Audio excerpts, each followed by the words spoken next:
Pleasure to have a chance to talk to Bruce Ross Smith. Bruce, when and where were you born? I was born, Alan, on February the 10th, 1949, one of unidentical twins, on Vancouver Island, British Columbia, in the Cowichan Valley. Oh, well, all sorts of things I didn't know already. Mm-hmm.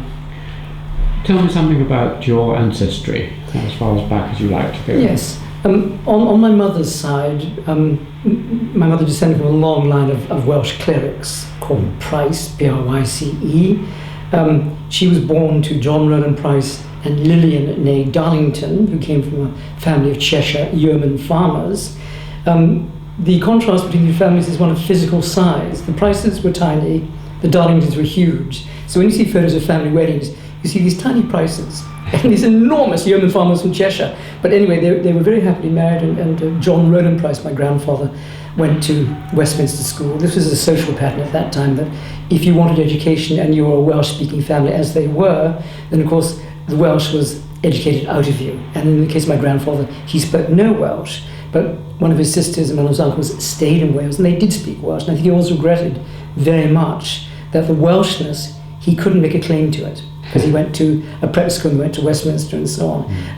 He was a parson in Wales when my mother was born, in Lanayr, and then he moved from Wales to Benson near Oxford, a Christchurch living, because he had a friend who was a sub-dean at Christchurch, and that's where my mother spent her teenage years. She then went to a Froebel training institution in London, in Lancaster Gate, qualified, taught in England, and then very bravely, I think, for a young woman at that time, she set out by herself to Canada, to Montreal, to be a teacher there. And that's where she met my father. My father was born Denson George Smith. His father was a professor of mathematics at University College Hull, and always remained Smith. It was my father and his brothers in Canada, they migrated to Canada in the late 1920s, who for social reasons and commercial reasons, in about 1933, put the Ross ahead of the Smith, because on my father's side, his Rosses come from Earl Ness in Ross and Cromarty. One of my great-great-great-grandfathers actually died at the Battle of Waterloo. So my father's family were, as it were, socially not as well established as my mother's family. And I think he was actually quite thrilled to be marrying the granddaughter of the Dean of Bangor. I mean, this, I think, his family. He didn't go to university, although his father was a professor, and he did well in a school certificate. His father would not pay out money for any of his children to go to university. So my father, at 18, left school, worked here and there. He played rugby league professionally. He worked heaving coal in Liverpool. Finally went to Canada in September 1929. October 29, the Wall Street crash. He lived in the docks for about 2 years, and then gradually recovered from all of that and set up a business in Montreal in the 1930s, which was actually very successful. In what? It was a canvas goods camping provision business called Quebec Canvas Goods. So that brings my parents up to the war. They got married in 1939. War, of course, broke out, as you know. In September 1939, he was already in the militia, the equivalent of the Territorial Army.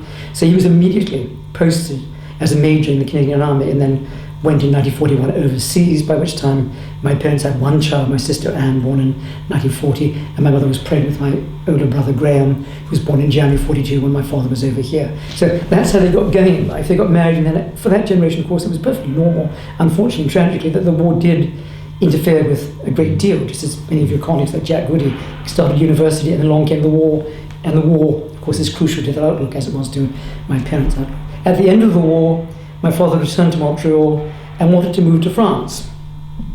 But people said, well, look, you can't move to France. The post-war chaos is still impossible. So instead of France, they moved to British Columbia. He sold his business, but there was a lot of rancor with his brothers who had looked after the business during the war, and set up a business in the Cowichan Valley. But unfortunately, in 1954, in October, on his 49th birthday, I set our house on fire by accident and it burnt to the ground. There was nothing left, which was very difficult. And then unfortunately his businesses also started to fail, and we now know he was actually already by this time suffering from cancer of the brain. So for most of my childhood, my father was ill and not always capable of making good judgments and decisions. But we didn't know this until finally in 1960 he was diagnosed with brain cancer, came over to England for an operation. It was terminal. My mother then decided, well, I'm going to stay in England and bring the younger children over. So that's when we then moved over to live initially in a place called Worksop, in northern Nottinghamshire, where my mother's sister Dona lived with her family, and then down to Oxford, because during the 1930s my mother had lived, of course, outside Oxford in a place called Benson. So that roughly speaking, is my background. The Rosses were victims of the Clarences, so that's in my family mythology, if you like. The Prices were essentially conservative, theological Welsh parsons, but there is a former fellow of this college, Roland Williams, who married my great-great-aunt Emily Price, who was actually something of a heretic, if not heterodox, and he got into great trouble for preaching select sermons here in 1954 called Rational Godliness, followed then by an essay on the latest developments in scientific theology in Essays and Reviews, and that did it for him. He lost his jobs here. He's vice president of Lampeter in Wales, in Davis Lampeter. He lost that job as well. They put him on the Salisbury train to keep an eye on him. So that's my social background, more or less. Okay, well, that's very interesting. Tell me something about your early childhood. What's your first memory? Well, we did live in very beautiful places. The house, which tragically burnt down in 1954, on one behind was a mountain and the Pacific Ocean, and then in front was the Cowichan Lake in the Cowichan Valley. So we had this extraordinarily beautiful setting, right on the edge of a forest, with a beautiful littoral behind us and the lake right in front of us. So up until 1954, it was very tranquil. When the house burnt down, we then had to move into one of my father's restaurants. He had a restaurant chain, and that didn't work very well. It was very small, and we had to sleep in the bathroom and whatnot. But then in 55, a year later, my father got a job in Victoria on the end of Vancouver Island, and was really doing quite well, but he wasn't well. So although we moved to a beautiful house rented on the coast in Victoria, by this time his health was so bad that he was taking great chunks of time off work, and there was no form of welfare payment or whatever. So we lived in beautiful places with no money, but they were beautiful places. And at that time in British Columbia, this was not a wealthy province. I mean, now Vancouver is seen to be real estate mecca of North America. But at that time, BC was a relatively impoverished province, and Victoria, you could buy and rent houses for almost nothing. So we lived in these extraordinarily beautiful houses. Then he started getting better and decided he would build a new house on the beach, also in Victoria. But as the house was being built, he then became so very ill indeed he had to stop that, and then he came to England and died. But the childhood was lovely. I mean, it was schools, let's see, 1, 2, 3. I think I went to about 7 schools by the time I was 13, because we did move around quite a lot. Circumstantially, losing houses, moving from one house to another house, meant that I did go to a lot of schools and got rather used to always being somewhere for maybe a year or two and then starting again. And that's rather defined my life until I got married. That being somewhere for 2 years and then being quite anxious to move on. And this certainly affected my teenage years as well. But childhood was lovely. My father was ill. Money was short. The house burning was dreadful, for all of us, not just for me, obviously, but for everybody involved. But it was a very beautiful childhood. Did you have any particular hobbies or interests, enthusiasms? Reading, From the age of 4 or 5, my father had a very good library, which went up in the fire, unfortunately, so I started reading when that library was still in place. Swimming. The Pacific Ocean, I still can't swim in swimming pools because I learned to swim in the sea, and for me, a swimming pool is not swimming. You've got to be either in a lake or the sea. But reading, and just rambling around the Pacific Ocean. I used to swim for 2 hours a day when I was a child. Then you came over here. Yeah. You were 13, did you say? 12 when we came here, and this was, in terms of education, quite complicated, because we had been in what they call grade school in North America, elementary school up to that age. We were about to go into junior high, but that didn't happen. So in what in North America is grade 6, which would actually be year 7 here in terms of age, when we were 11, 10, and 12, we came here at the end of January 61 and thought we were really in hell on earth, because we'd been led to my parents that England, Britain, is a beautiful, green, placid, tranquil place. It took us nearly 90 hours to get from Vancouver to Heathrow because of all sorts of complicated problems with headwinds. When we saw London for the first time, it was all black. There was war damage. Westminster Abbey was unbelievably dreadful because you put your fingers up and it was all this coal dust, of course, and so on. So this for us was a very shocking experience. Then we moved to Worksop. And of course, what about education? Because we hadn't been brought up in the British system. So we went first to a secondary modern school. And this is, for me, actually of some historical interest, that experience. Then we did a kind of 12-plus exam and went for a very short time to Retford Grammar School, also in Nottinghamshire. Then my father died, so we moved for a short time to North Wales, to a house that had been vacated by the death of one of my great aunts. And then we moved to Oxford, to a grammar school. And then my mother was prevailed upon by her sister that it wasn't really quite proper for us to be in a grammar school. We ought to be in independent schools, but she had no money.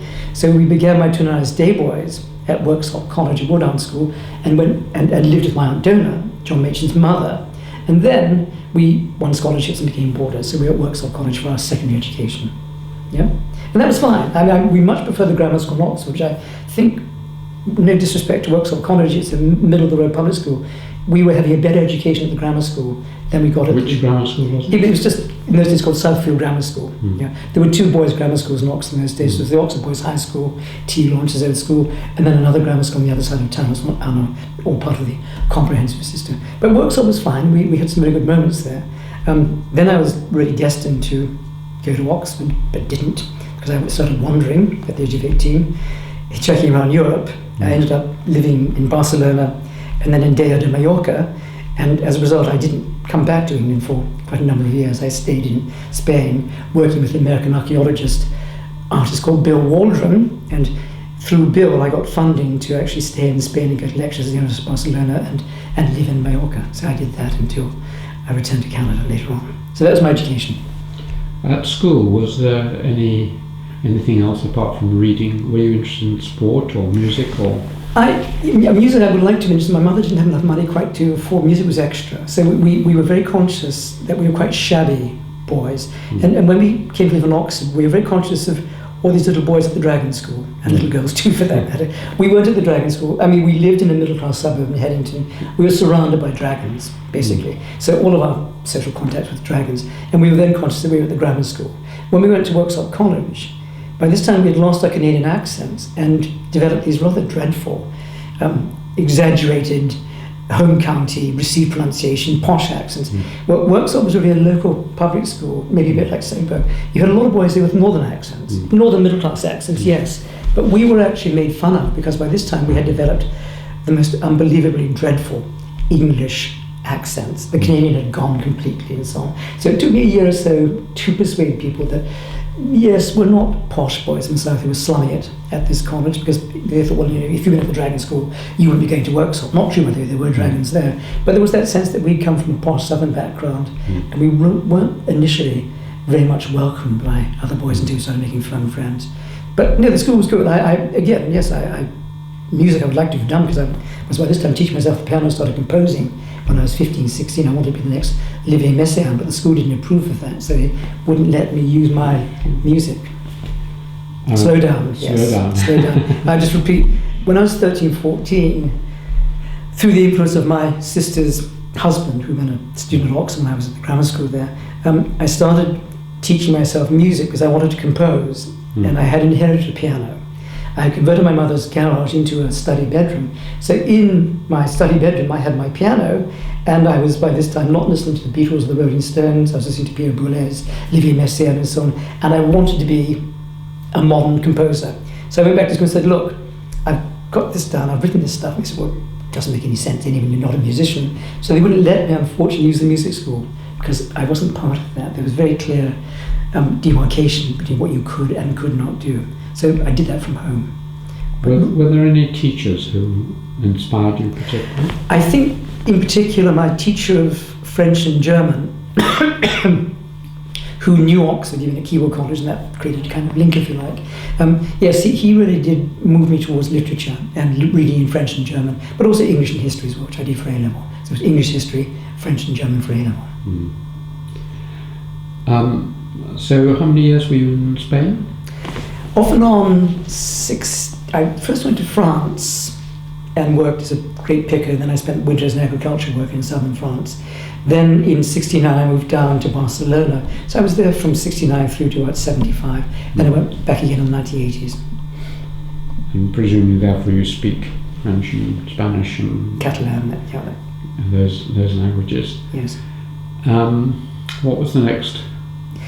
Well, then I had always wanted to get back to Vancouver Island. That had always remained a part of my existence. It was the smells of the Pacific, the sensations of the ocean. As much as I love the Mediterranean, it wasn't the Pacific.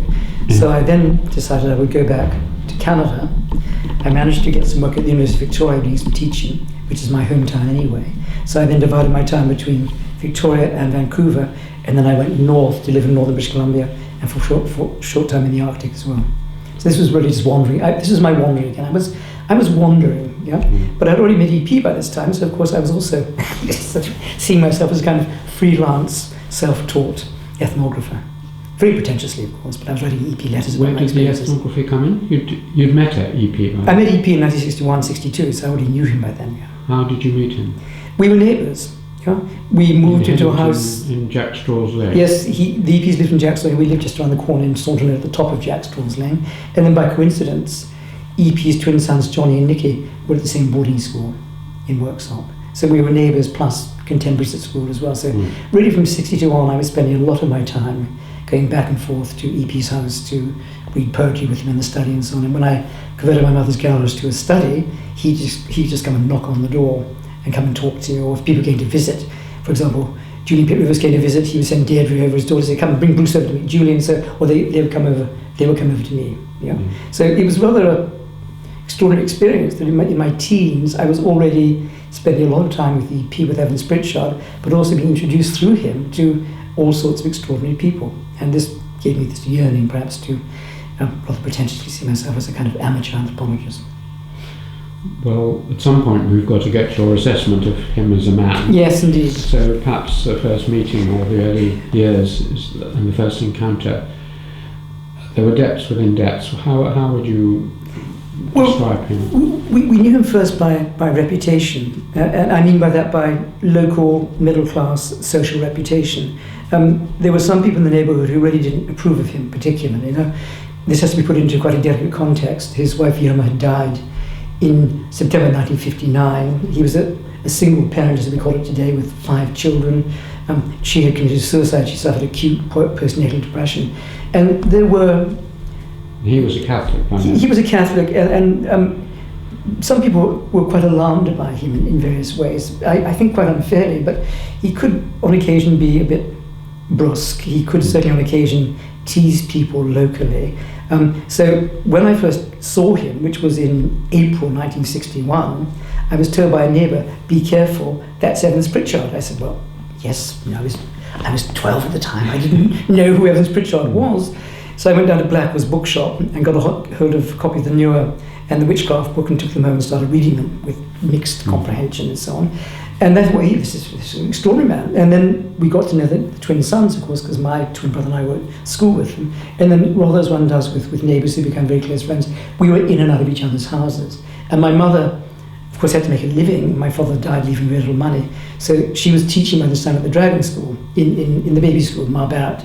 And she taught Ambrose Evans-Pritchard. So I mean, the links, and she taught Deirdre as well. So there were links between us and the EPs that became very strong through mutual schools, and also just really immediate liking. I mean, I started spending time by myself with EP in 63, 64, 65, 66, that sort of time. Sometimes to my mother's consternation, she could sometimes tell that perhaps I had the odd bit of whiskey.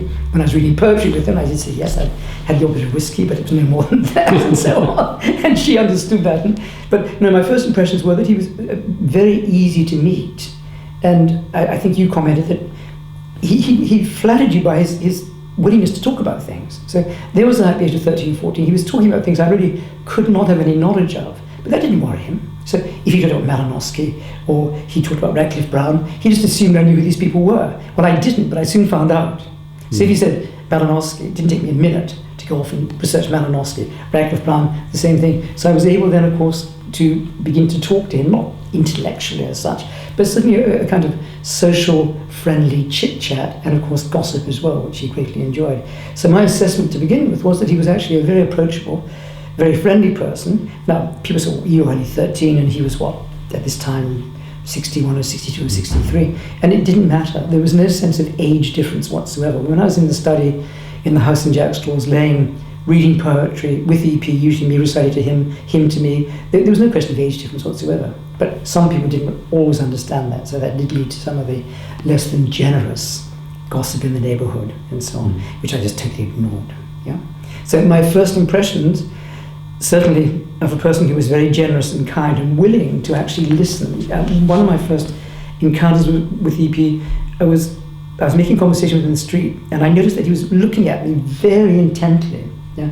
And I remember Michael Gilzenon, anthropologist, student VP, saying, when he listens to you, he really is listening. And I began to realize that was certainly true, that he listened very intently, and also then was willing to listen in reply if you asked him a question. He expected, therefore, to be a dialogue, and there was. And it was a very, for me, this was an alternative education to ordinary school. And of course, then he'd pass on books to me.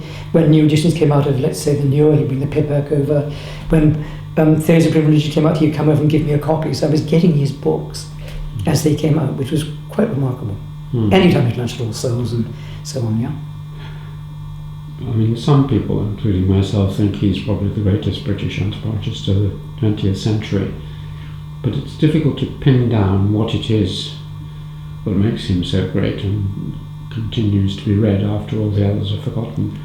What do you think it is? Well, it always strikes me that it was, as much as his intellectual abilities, also his literary gifts. I mean, there are passages of great beauty in the Newer. I think there are passages of extraordinary complex literary intelligence in the Big Witchcraft book, and I think that applies. I mean, you see towards the end of his life, his writing became a little slacker, yeah. So that was hardly surprising. But really, at its best, there was that quality of prose, and that reflected, of course, a quality of thought. Now, Jonathan Bempher said recently about E.P. Well, he didn't leave anything of any theoretical importance. Well, I read the Cairo lectures, which he gave me in the 60s. Yeah. He may never have written his Histoire de Mentalité, which he said he was going to do when he was in Cairo. But those are extraordinary lectures to this day. I mean, I've read them. Thick description, if you want to call it that, whatever you want to call it. So maybe he didn't write a big work of theory, in part because he didn't want to. But the monographs, and as you know, he was of view, as was Godfrey Leonhardt, that it's in the ethnography and the interpretation that the quality lies. You don't have to tie yourself to functionalism or structuralism. As you know better than I do, in his career he repudiated both functionalism and structuralism. He never really jumped on that.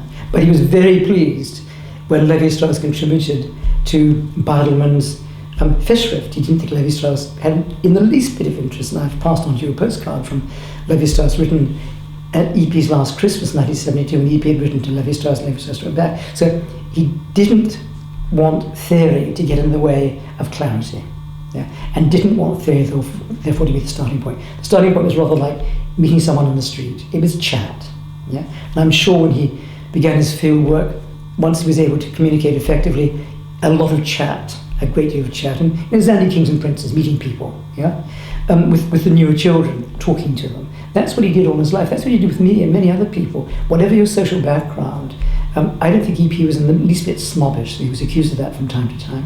His background was middle class, upper middle class, but his father, Thomas John Evans-Pritchard, came from a relatively humble background and managed to get himself to Hertford College, Oxford, but had difficulty when he was there. He had no money to speak of. He got a scholarship from villages in his part of North Wales. He collected the money together to pay for him to go to Oxford. He couldn't afford to buy his MA, for example. So if you look up Thomas John Evans-Pritchard, at that time just Thomas John Pritchard, the Evans came later, you will notice that he was not an MA. He couldn't afford to buy his MA. And he found it very difficult, Thomas John Evans-Pritchard, to be given a permanent post of any kind in the Church of England. So for nearly 16 years of his life, he was a licensed practicing preacher, but had no official job in the Diocese of Chichester, where he finally became a curate and then later became a vicar in Oxfordshire. So that in itself meant that we had family links too, because my grandfather, John Rowland Price, was at Oxford at exactly the same time as Thomas John Evans-Pritchard. Now, there's no evidence they knew each other, but as far as E.P. was concerned, they were virtual ancestors. They had to be, because same part of North Wales, both Welsh speakers, although my grandfather's Welsh was very poor, both in Oxford at the same time. My grandfather was at Jesus, just across the road, more or less, from Hertford, so they were very close to each other. So we used to entertain the idea that actually we were cousins, really. There was kinship there, even if it was virtual kinship. So what? That's fine. And that meant E.P. could also claim Roland Williams of this college also to be another ancestor as well. So we claimed common ancestors. But he was very conscious that his grandfather had to work his father had to work very hard to establish himself, because his wife had a rather grander social background and also had private means, which is why the name Evans got put before Pritchard, because they inherited money on condition that Thomas John Pritchard became Thomas John Evans-Pritchard, and that money was what enabled EP to have private means in the 1930s to do field work and other things which didn't require chasing after Rockefeller money and so on.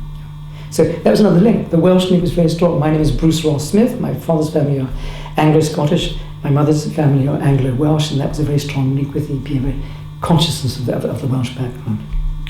You mentioned his literary ability. He was still writing then. Do you know whether he just wrote and then did little changing, or how did he write? Yes, I can give you some clue to that. If we go back to Winchester, EP went to a very expensive prep school called the Grange in Crowborough. Then he went to Winchester. When he wasn't a brilliant classical scholar, unlike his brother Thomas, who unfortunately had a psychotic breakdown in his early 20s. But EP was lucky enough to have a teacher called A.P. Williams, History Bill. History Bill went on to be the Bishop of Durham and a Fellow of All Souls. EP met him later, and EP was a Fellow of All Souls. History Bill realised, this is EP's interpretation, that EP was not a great classical scholar, but he had a flair for English. Yeah. So History Bill, A.P. Williams, took EP under his wing and really worked at providing him with things to read and also to write spontaneously. Yeah. Now, he worked at his writing. He told me, for example, that when he was in Cairo as a professor, working on the big witchcraft book, it was then he started drafting and redrafting, but not that much. Yeah, he did draft and redraft, and of course he took advice from other people, but he already had a gift well honed on how to create good paragraphs and very well balanced sentences. And that I think is there throughout his life, and the sentences really do hold together. And that goes back to Winchester, to History Bill, to A.P. Williams. And then his reading, of course. You know? He was known as the poet when he did field work in Sudan, as you know. And he was, although by his own admission, his poetry never quite became modernist. He really never got beyond Tennyson, but his knowledge of poetry, the poetry which he read at school, he had a book at Winchester called Poems for Repetition. The ones now completely forgotten, but he knew them all. And he gave me this book to read out these poems he'd had to learn at Winchester. And then I would start to read them, of course, and then he would take over, a bit like Winston Churchill hearing Richard Burton playing Hamlet. Churchill suddenly took over. So I would start one of these obscure poems, then he would take over. But he knew the whole of The Hound of Heaven by Francis Thompson. He knew almost the whole of In Memoriam. Of course, that at that time people... Do you think any of that poetry can be heard in his writing? Yes, I really do. I think the way he manages to be very sparing in the use of epithets, adjectives, and so on, he doesn't overburden his prose. And then the length of the sentences, I think this is particularly true in the New and in the first Big Zandi book, that the way the sentences are formed is really almost poetic in the way that there's a balance on the page. Now, of course, it's more than just that, but I really do think the poetry repetition, which was true, of course, for people in the major public schools in those days, they did have to learn by rote, a play by Shakespeare, for example. But for him, it was no sense of grind. And also, he loved going to both chapel at Winchester and also the cathedral because of the antiphon, because of the choir music. And that he also said to me, you must also have a sense of how the rhythms work. And although he himself couldn't sing, he did try, by the way, he could recite poetry with a kind of fall, the cadences when he recited poetry. You could also find in his prose as well. There's a rhythm that takes you to the end of that chapter or to the end of that paragraph, and you don't have to think about it. I mean, so his writing had rhythm to it. Yes, enormous rhythm. Yeah.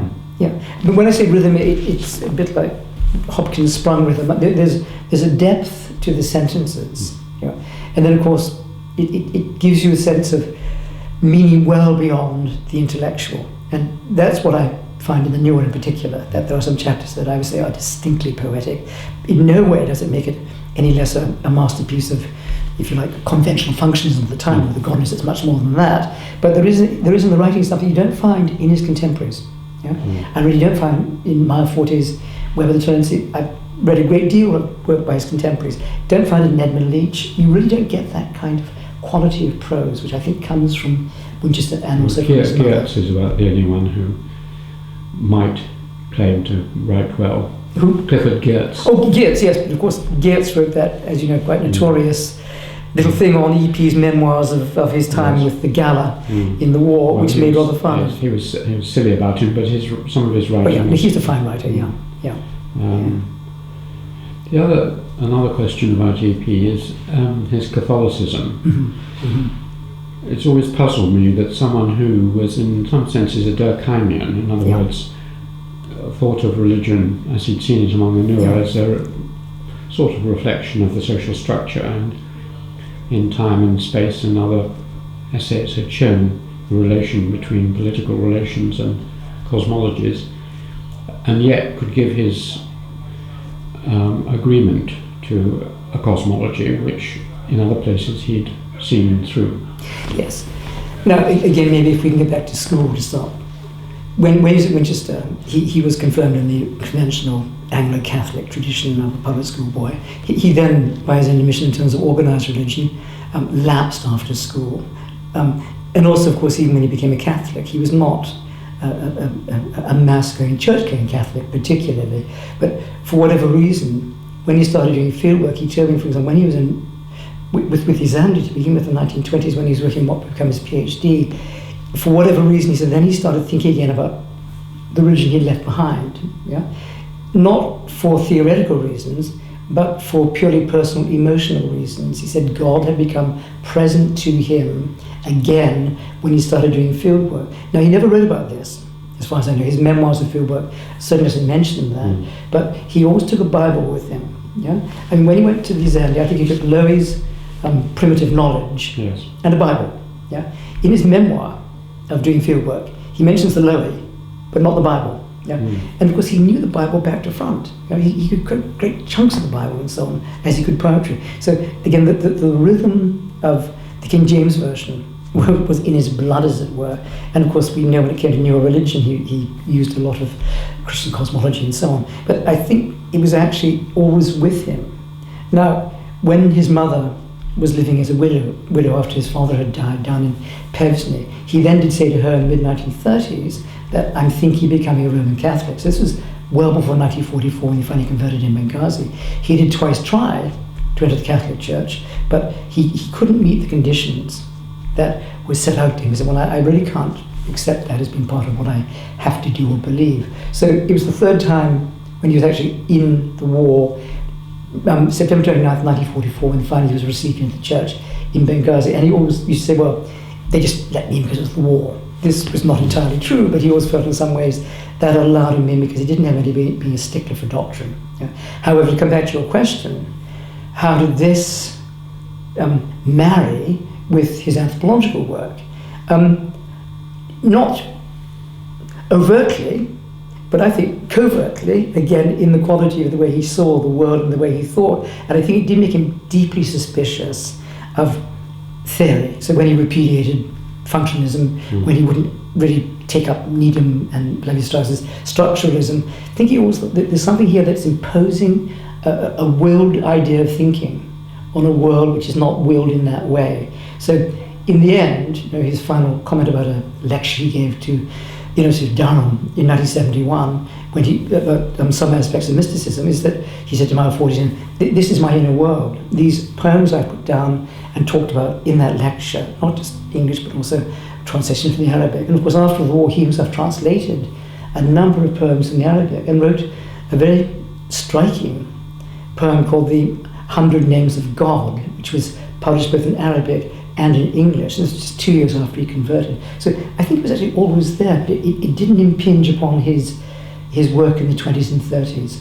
But it was in the back of his mind. And when he was living in Mecklenburgh Square in London, he said he always read the Bible at night when he got back from whatever he'd been doing. So he wasn't going to church.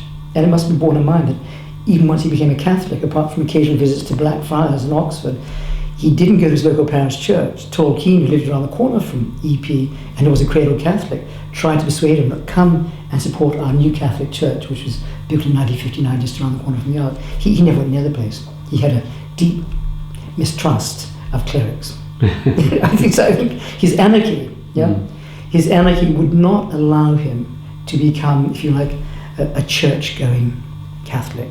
But certainly when it came to his own thinking processes and his reading in later years on his bedside table at the Ark. He had things like the Desert Fathers and so on. He was very interested indeed in people rather like himself in Cyrenaica. I think that period in Cyrenaica is critical. I call it his pilgrimages. That during that time he found something happening to him which had nothing to do with anthropology and nothing to do with ethnography, but a great deal to do with companionship. And he found God companionable. I asked his daughter once, Adria, about his field notes, and she said they'd all been burnt or disappeared. This is a sad story, and I witnessed that, unfortunately, some of the things he destroyed. In the last decade of his life, after his wife's death and so on, and certainly after he retired from Oxford in 1970, he made a conscious decision to make a bonfire of his personal documents. Now, he did leave some things at the Institute, and those were passed on to Godfrey Leonhard. But when it came to things like field notes and personal papers, no, he did, for whatever reason, decide to simply get rid of them. So he would go to the study in Exciting Jackson's Lane, go at the front door where there was a statue of one of his Irish ancestors who'd been an MP in Ireland, light a fire, and then he'd start chucking things onto the fire. And one time he was going to burn all his photographs, which I managed to rescue because they were photographs when he was a member of the Hypocrites Club and all sorts of stuff, and T. Lawrence and so on. But when it came to his notebooks and so on, and his private letters, as you know, we have all the correspondence of Mild Forties to EP's younger brother. We have no correspondence to people who are very... we have all EP's letters to Fortes, but Fortes' letters have been destroyed. So EP destroyed all correspondence that came his way, including his own. So Fortes had all his letters, but there's nothing in return. And it's very sad. Yeah. It was just, there was no sort of sinister attempt to cover over his tracks. No, I know that people have all sorts of stories about EP in his youth, which was not exactly dissolute, but he was a Dacre Balston, classical scholar at Exeter College. He was a contemporary of the EP's at Exeter once told me, of course, he was a very naughty boy as a student, meaning, yes, he did climb over the walls, he did go to nightclubs in London, he did belong to the Hypocrites Club, he did dress in a fairly distinctive way to both to shock and to impress and so on. So he did know people who had a reputation for being dissolute. Francis Turville Peter, who read archaeology when EP was at Exeter, they were contemporaries there, is the model for Warden's character in The Ascent of F6. Turville Peter drank himself to death. That there was no doubt. EP used to stay with the Turville Peters in their country house in Leicestershire.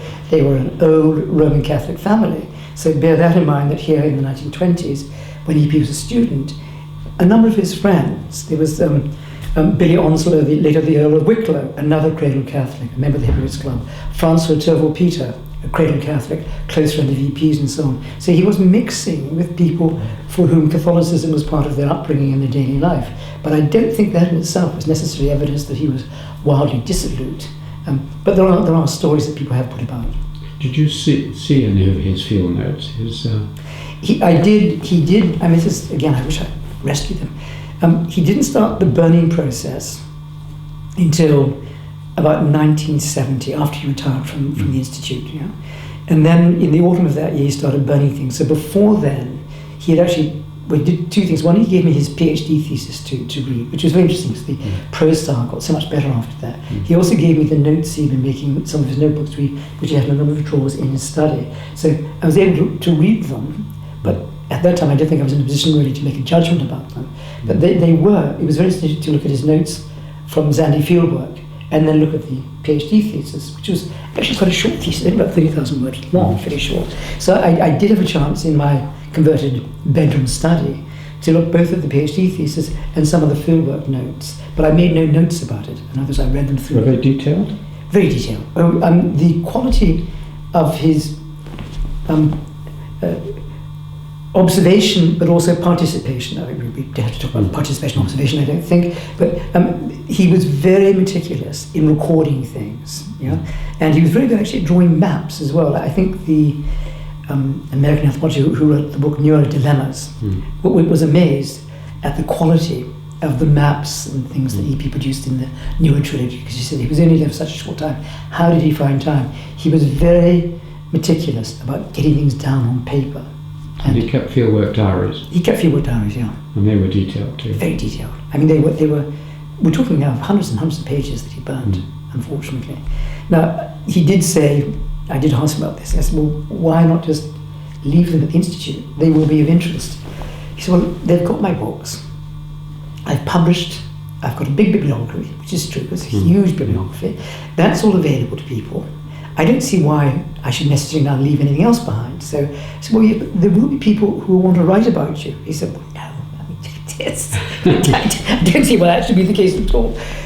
So it was a very odd thing to have done, because he gained, I couldn't see any gain for him in doing this, other than that he was closing chapters off. So, okay, burn those, get them out of the way. Yeah? He was actually working on a paper on levirate marriage when he died.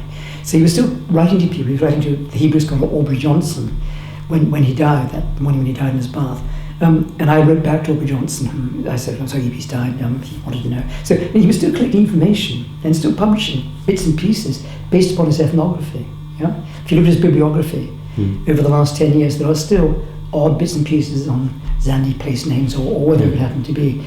Now, I don't know when he started burning the notes in earnest, but I assume that when he was writing those later bits and pieces in journals, that he was using the notes that he still had. And when he finished doing that, then he started burning them. Yeah. Because he put things together to make the Zandi history book from previous papers he'd published, as he often did. But the raw material, he decided, was no longer of any interest to anybody, and certainly not to him. It ought to go. Yeah. What about his friendships? I mean, he was very close to Godfrey Leonhardt. Yes. I said earlier that when I first met him, just as a young, rather crude teenager from Canada, that he had a very real gift for talking to almost anyone. But he also had a very rare gift for very real friendship, even on occasion he could have the occasional disagreement, as you know. With, let's say, Mile Fortes, we know that although in many ways they're diametrically opposite in all sorts of ways, there was a very strong friendship there. Fortes called him his older anthropological brother. With the Institute, and this is a point I think that Andrew Singer has made about his time at the Institute, EP really did encourage a family atmosphere there. People were chums, they were friends, they went out together. Some people who weren't heavy drinkers perhaps didn't find the pub going quite as attractive as others, and I think that was a problem for Needham, for example. But he did form very loyal friendships that were, if you like, intellectual friendships, certainly, but also deeply emotional friendships. I think that's certainly true with Godfrey. I mean, there was this other, the Inklings, I think it was, the Tolkien and C.S. Lewis group, and there was the Lamb and Bird and Baby and Lamb and Flag group. Yeah. I mean, the conversation over a beer at the end of the day seems to have been very important in both cases. Yes, and this happened within the family as well. So if I can first will deal with, for example, the Lamb and Flag and the Eagle and Child and also the King's Arms and so on. Of course, when the Institute was very close to King's Arms, that was the regular place for post-Friday seminars, basically. EP's an undergraduate very much enjoyed the company of people in a social rather than an intimate setting. So a point which Godfrey has made in his memoir of EP, which I would agree with completely, is that he liked social activity in social places, but also needed the retreat, whether it be back to All Souls, where he's a fellow there, or the retreat to his house in Headington. So quite often he kept his friends in different places. Now, when it comes, I think, to the importance of friendship for him, I think he thought that without having that kind of social contact, you won't be able to talk to people about things that are important. So I think those pub meetings, which have been written about by Slifinas and Mary Douglas and Franz Steiner's memories of them as well, people were very surprised by how informal they were. Having had Radcliffe Brown as professor, who was a much more formal man, to suddenly discover this professor who basically was quite willing to go and sit in the pub and talk to you, and you yourself were invited out for a drink after your DPhil viva, for example. So I think these social mechanisms, but he needed a great deal of time also away from people. Godfrey said he thought EP was some kind of contemplative personality. He needed time alone and not with people, but he relished being out and about with people. And even if in the later days, Richard Farndon says of EP in his Mary Douglas study, he was yo-yoing about things in pubs in North Oxford, and perhaps some of his stories were a little fantastic. There was some truth in that, but actually a lot of his stories weren't fantastic. they were based on very extraordinary things which had happened to him. But he was a great believer also in virtual truth. So you would embellish the story. And that sort of struck me as being actually quite a good thing to do. And the story itself would be a great deal more interesting, possibly. But coming back to friendship, yes, I think the Institute for him was always, throughout the different phases and different generations, his 25, 24 years, the people he brought with him from Cambridge Light Conference on, were part of his anthropological family. Yeah. And of course his own family also. I said about Pum's, when we were at home, on Sundays we would go down, the EP twins and the children and me, to a pub in Old Marston, not far away, the White Hart now gone, to play bar billiards and so on. He would do many things with his children. And I know in the later years sometimes there were tensions, particularly between the twin sons and EP after they graduated. There was a huge loyalty within that family, which I think came from him.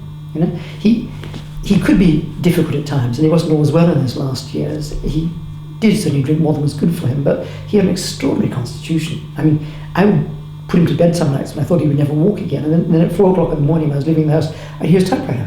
Tick, tick, tick. I thought, that can't be EP, surely not. He won't be up until about midday. And he'd gone up, slept it off, got back down. And of course, he was always working in this respect. He was always typing out something or other. So friendship, and again, Zandi Kings and Princes, being with people in certain settings, but for other settings to be cut off and separate, so he had time to contemplate, to think, and to be with God in the final years. That was, the poetry reading was a lot to do with being with God and waiting for the time when he would go to heaven. He said these things quite openly, that I'm waiting, and I'm getting Which lost. poets was it? You mentioned Tennyson. Who were the poets he had a very curious taste in mostly pre-20th century poetry, not completely. So yes, Wordsworth, Tennyson, Francis Thompson, Ernest Dowson. There were some quite curious, slightly minor poets that he'd read in his early years and so on. Of course, he adored Shakespeare, but he also adored G.K. Chesterton, for example. So he had a copybook where he used to write down his favourite bits of poetry. And I think the only thing that I would call even remotely modern was a poem by James Joyce, which he had in that collection. Otherwise, it all went back mainly to the 19th century and to the Romantics. So, I mean, the great Ulysses, whom we knew, I mean, he would just wander around quoting Tennyson. Often when he went to buy meat from the butcher, he would say, the great Ulysses, whom we knew, and the butcher, Mr. Tuck, would say, no, yes, Professor, whatever you mean by that. But when it came to 20th century poetry, because I used to send him poems I was writing at the time, he admitted that he didn't really fully follow. Yeats, Eliot. Very odd. I would have thought Yeats. I gave him a collection of Yeats as a Christmas present one year. We always give each other a Christmas present. And I said, well, surely you will hear in Byzantium the rhythm, which I could hear in EP's prose. But I said, I don't think so. But he did actually read then and reread Yeats and came to realise that he was like Eliot. He was very ambivalent about. He thought that Eliot basically was a schoolroom poet who was just chucking his learning into the wasteland, and what a silly poem it is anyway. And I wrote a parody of The Wasteland, which I gave him, not a good poem, but it was just for a bit of fun, which he thought was a much better poem than The Wasteland, which it certainly wasn't, it was just a parody. So he had blind spots for all his poetic prose, for all his prose gifts and so on. He really didn't like, I would have to say didn't like Eliot or Pound or the moderns.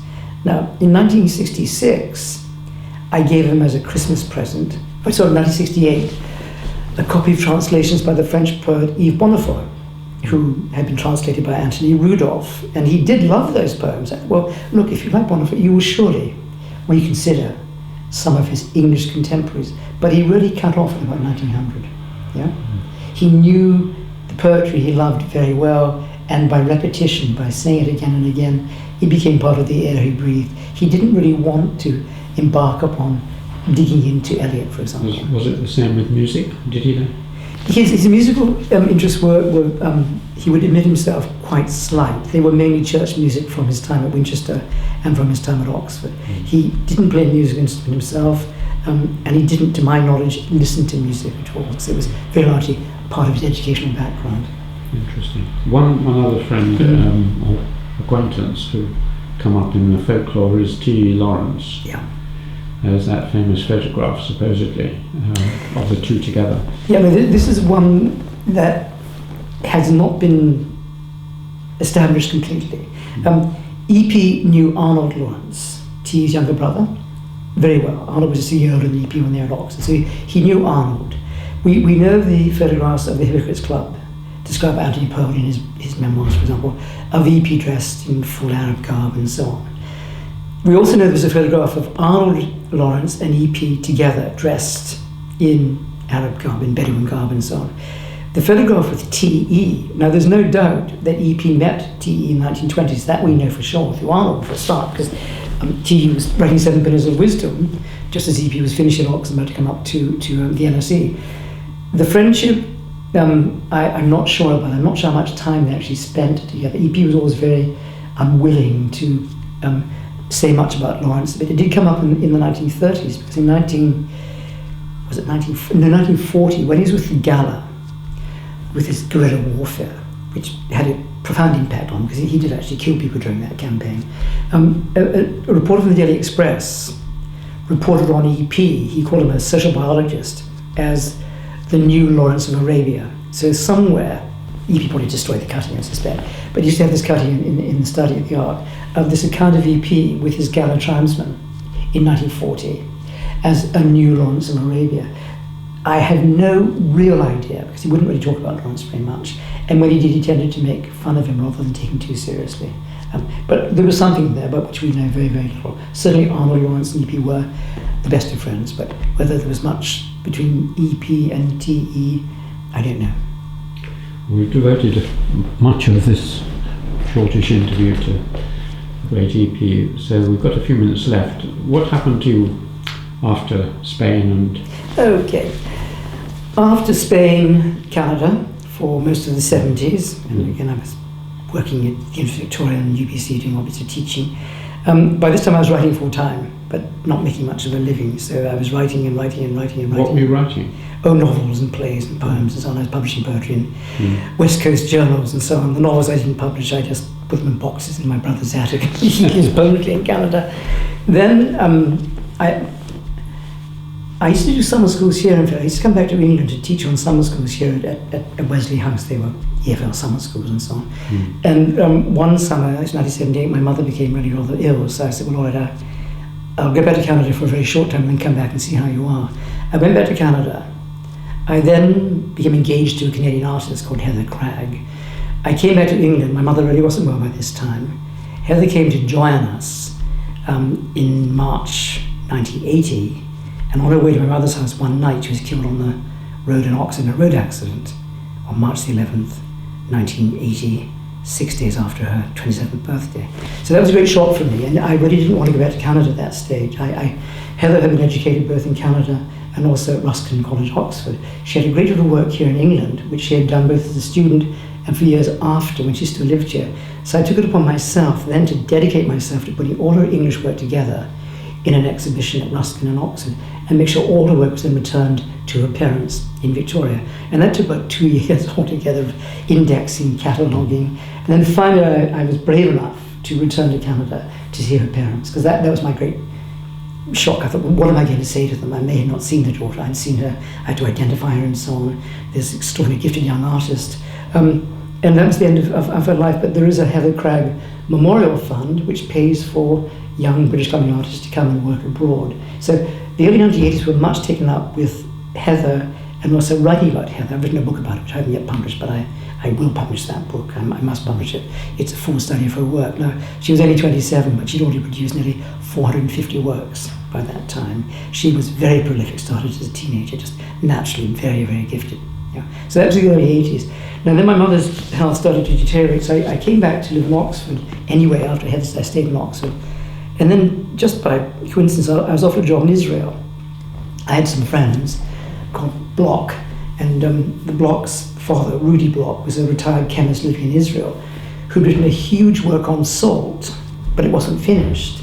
So the Bloch said to me, why don't you go to help Rudy? We can get you money from the Israeli Academy of Humanities and Science. They'll give you a grant. You go to Israel and help Rudy finish his book. I thought, well, okay, I will do that. But then, unfortunately, my mother's health deteriorated, so I didn't do that.